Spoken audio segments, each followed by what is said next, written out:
যারা যারা এই ভিডিওটা দেখবেন তারা মায়ের মর্যাদা সম্পর্কে বুঝতে পারবেন। এক বুজুর্গ বলতেছে একজন লোককে যার এক বিঘত পরিমাণ জায়গা রয়েছে সে কোটিপতি। তখন সে বুজুর্গকে একজন মানুষ প্রশ্ন করে, আপনি সেটা কি কথা বললেন? এক বিঘতের মধ্যে মানুষ থাকতে পারবে? আর এক বিঘতের মধ্যে যার সম্পদ রয়েছে সে কোটিপতি কিভাবে হয়?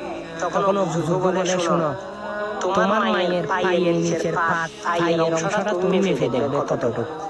তখন মানুষটি বাসায় দিয়ে দেখে তার মায়ের পায়ের নিচের তালুটা এরকম মাপলো, মাপে দেখে তালুটা এক বিঘত পরিমাণ।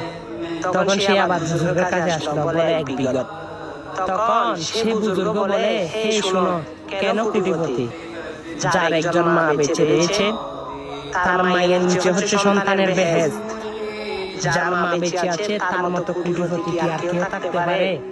অবশ্যই তোমার মা আছে বলে আজকে তুমি এক বিঘতটা মেঘে এসে আসতে পেরেছ, কিন্তু যার নাই সে কেমন করতেছে।